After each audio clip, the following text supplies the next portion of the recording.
بسم الله الرحمن الرحيم. فصل. ومن باع دارا دخل بناؤها في البيع وإن لم يسميه، لأن اسم الدار يتناول العرصة والبناء في العرف، ولأنه متصل به اتصال قرار فيكون تبعا له. ہدایہ جلد ثالث کتاب البیوع کی پڑھی گئی اس عبارت کے اندر یہ مسئلہ بیان کیا گیا ہے کہ گھر کی خرید و فروخت کی صورت میں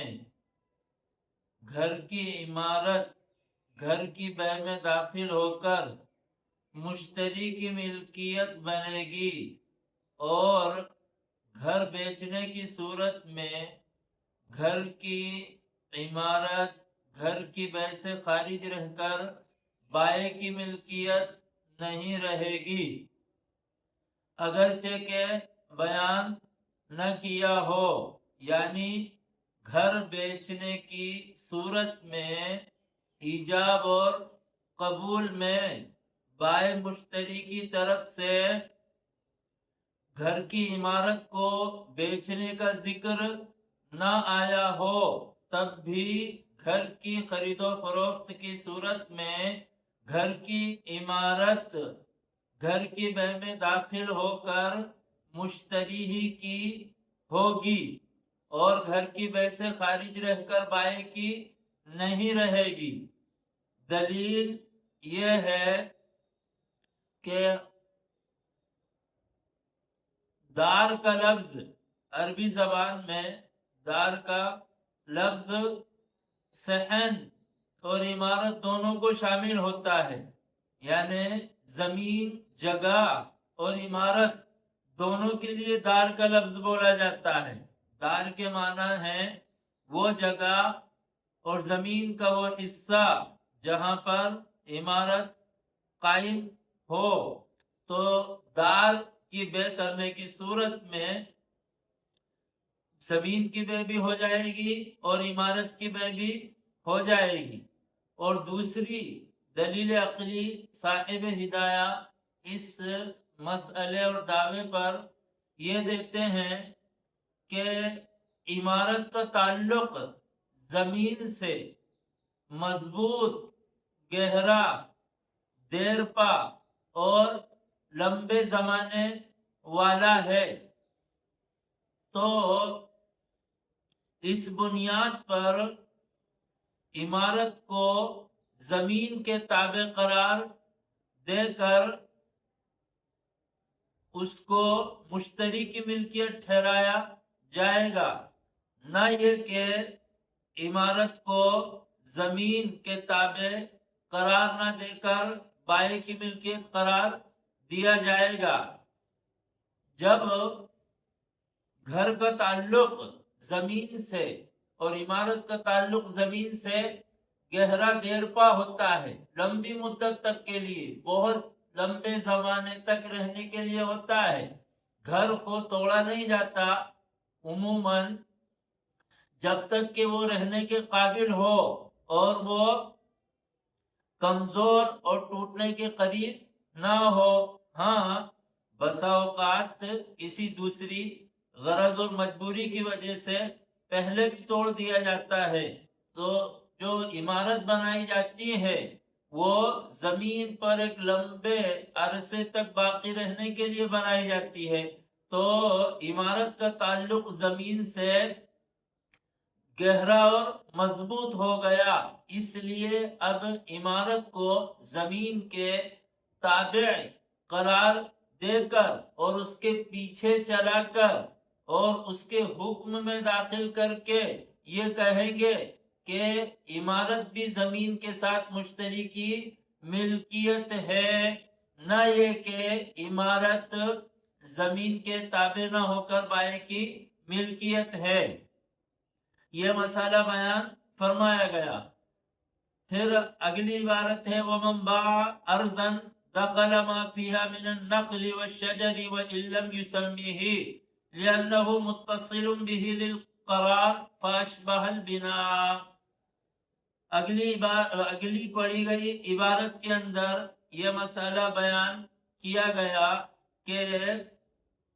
زمین کی خرید و فروخت کی صورت میں زمین پر لگے ہوئے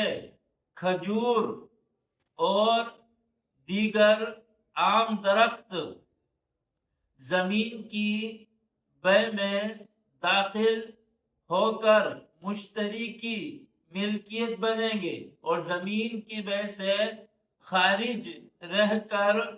وہ بائیں کی ملکیت نہیں رہیں گے. بیان کیے بغیر یعنی زمین درخت لگی ہوئی زمین کی خرید و فروخت ہوئی اور درختوں کو بیچنے کی بات نہیں ہوئی بائیں مشتری کی ایجاب اور قبول میں، تب بھی درخت لگی ہوئی زمین کی بے کی صورت میں اس پر لگے ہوئے درخت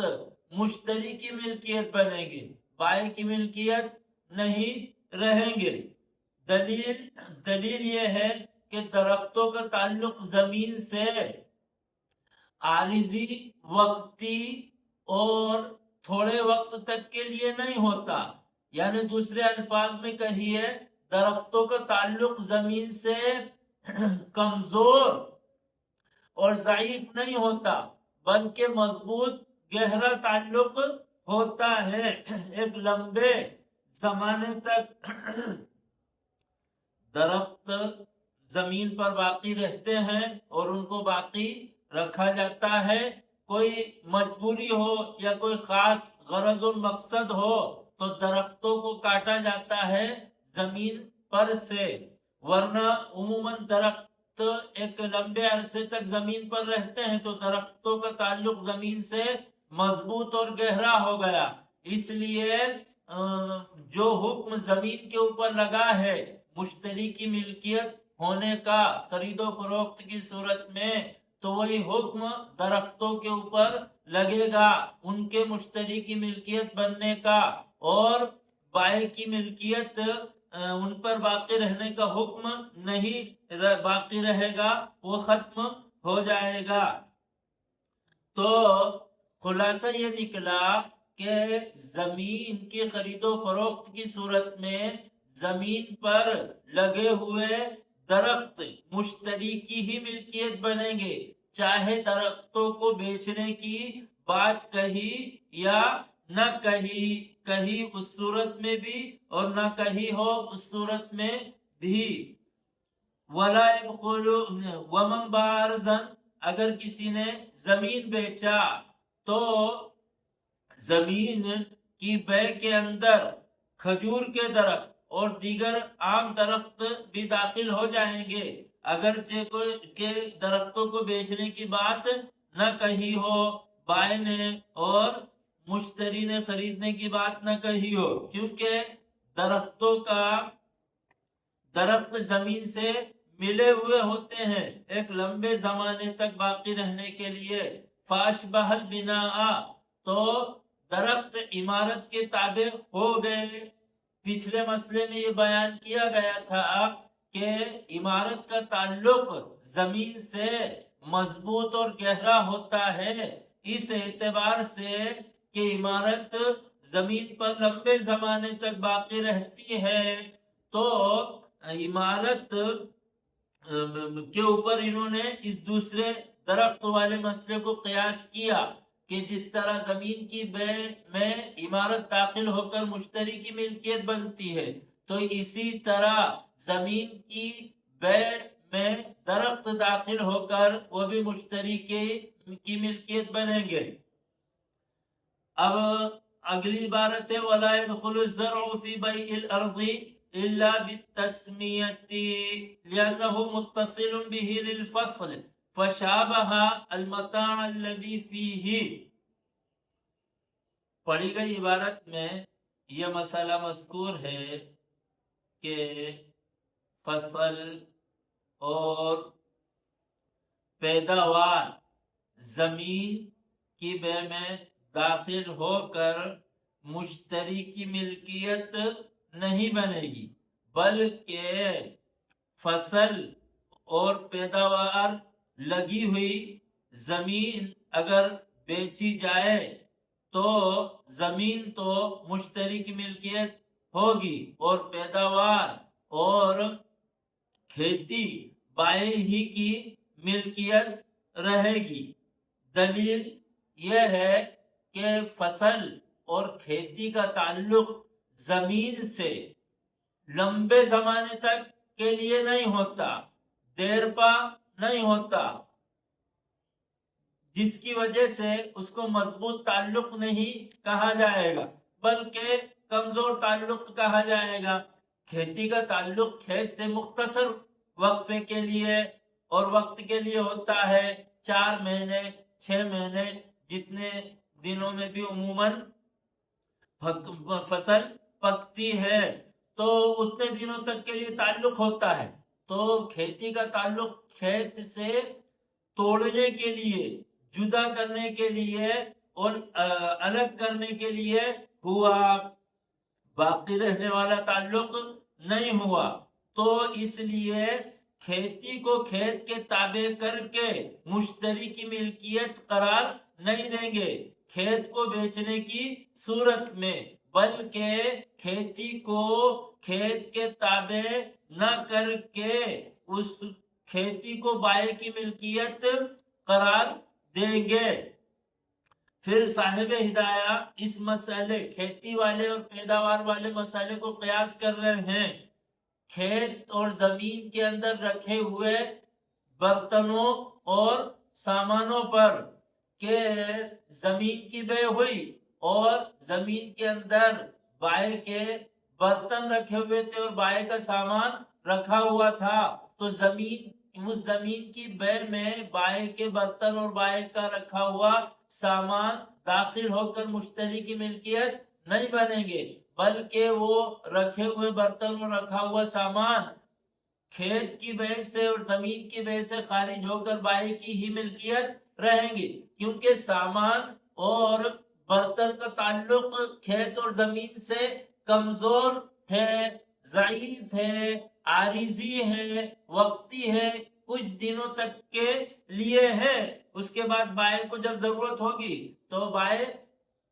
اس سامان کو اٹھا لے گا اور اٹھا لیتا ہے۔ تو سامان کا تعلق کمزور اور مضبوط ہونے کی وجہ سے سامان زمین کی بے میں داخل ہو کر مشتری کا نہیں ہوگا۔ تو اسی طرح جو ہے کھیتی کا تعلق بھی کھیت سے مختصر مدت تک کے لیے ہوتا ہے، تو وہ کھیت کی بے میں داخل ہو کر مشتری کی نہیں ہوگی۔ کہتے ہیں وَلَا يَدْخُلُ الزَّرْعُ فِي بَيْعِ الْأَرْضِ إِلَّا بِالتَّسْمِيَةِ لِأَنَّهُ مُتَّصِلٌ بِهِ لِلْفَصْلِ فَشَابَهَ الْمَتَاعَ الَّذِي فِيهِ، اور کھیتی کھیت کی بے میں داخل نہیں ہوگی، ہاں مگر بیان کر دیا جائے، یعنی کھیت بیچتے وقت بائیں مشتری کے درمیان یہ وضاحت ہو گئی تھی کہ پیداوار اور کھیتی بھی مشتری کی ہوگی، بائیں نے یہ بات کہہ دی تھی اور مشتری نے اس کو قبول کر لیا تھا، یا مشتری نے یہ بات کہہ دی تھی کہ میں کھیت خرید رہا ہوں اور کھیت کے ساتھ کھیتی بھی میری ہوگی، اور بائیں نے اس کو قبول کر لیا تھا، تو اس صورت میں تو پھر کھیتی اور پیداوار مشتری کی ملکیت بنے گی۔ لیکن اگر کھیتی اور پیداوار کا کوئی تذکرہ نہیں آیا تھا تو پھر وہ بائیں کی ہی ملکیت رہے گی۔ لِأَنَّهُ مُتَّصِلٌ بِهِ لِلْفَصْلِ، کیونکہ کھیتی کھیت سے جڑی ہوئی ہوتی ہے جدا کرنے کے لیے۔ فَشَابَهَ الْمَتَاعَ الَّذِي فِيهِ، تو کھیتی کھیت میں رکھے ہوئے سامان کے مشابہ ہو گئی، اور سامان مشتری کا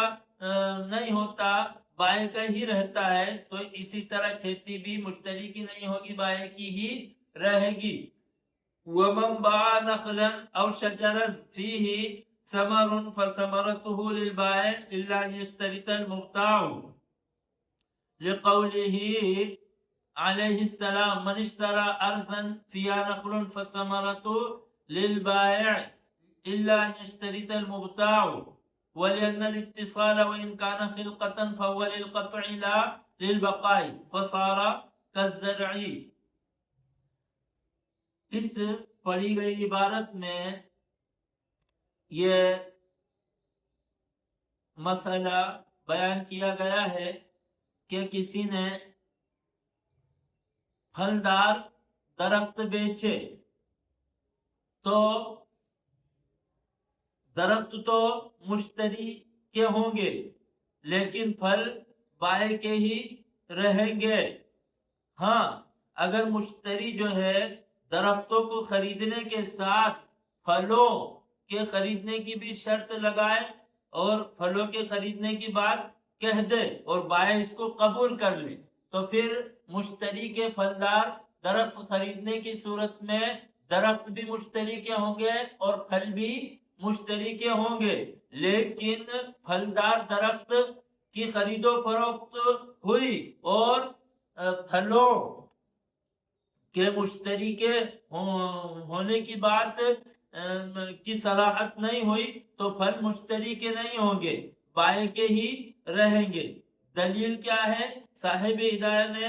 اس مسئلے پر ایک نقلی دلیل دی ہے حدیث شریف اور ایک عقلی دلیل دی ہے. اسی طرح جو ہے ایک قیاس کو بھی دلیل میں پیش فرمایا. کہتے ہیں کہ حضور اکرم صلی اللہ علیہ وسلم کی حدیث ہے کہ اگر کوئی آدمی درخت والی زمین خریدے تو پھل بائع کے ہوں گے. اگر کسی نے پھلدار درخت لگی ہوئی زمین خریدی تو زمین خریدار کی ہوگی, اسی طرح درخت بھی خریدار کے ہوں گے اور پھل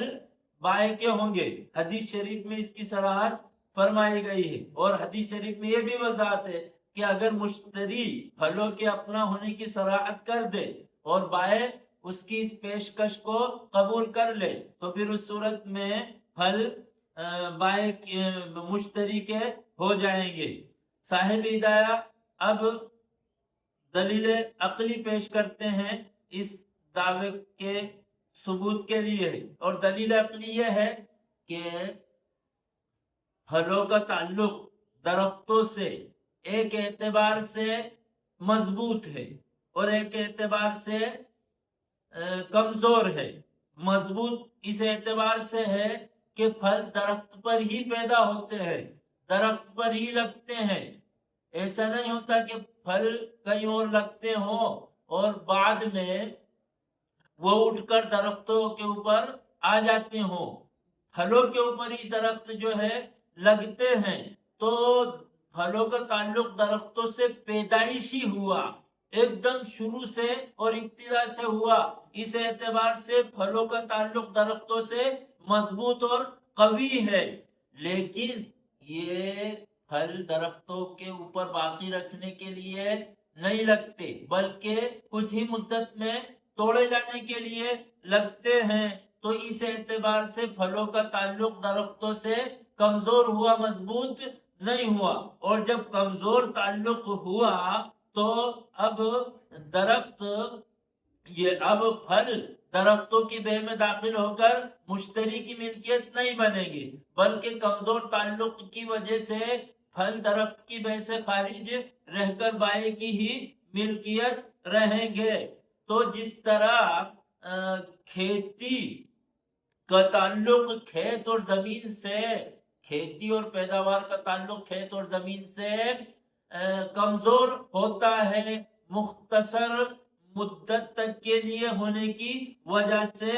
تو اسی طرح پھلوں کا تعلق بھی درختوں کے ساتھ کمزور ہوتا ہے مختصر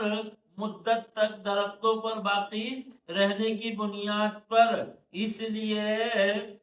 جس طرح کھیتی کھیت کی بے میں داخل ہو کر مشتری کی نہیں ہوتی وہ بائع کی ہی رہتی ہے, تو اسی طرح پھل بھی درختوں کی بے میں داخل ہو کر مشتری کے نہیں ہوں گے بلکہ وہ بائع کے ہی رہیں گے.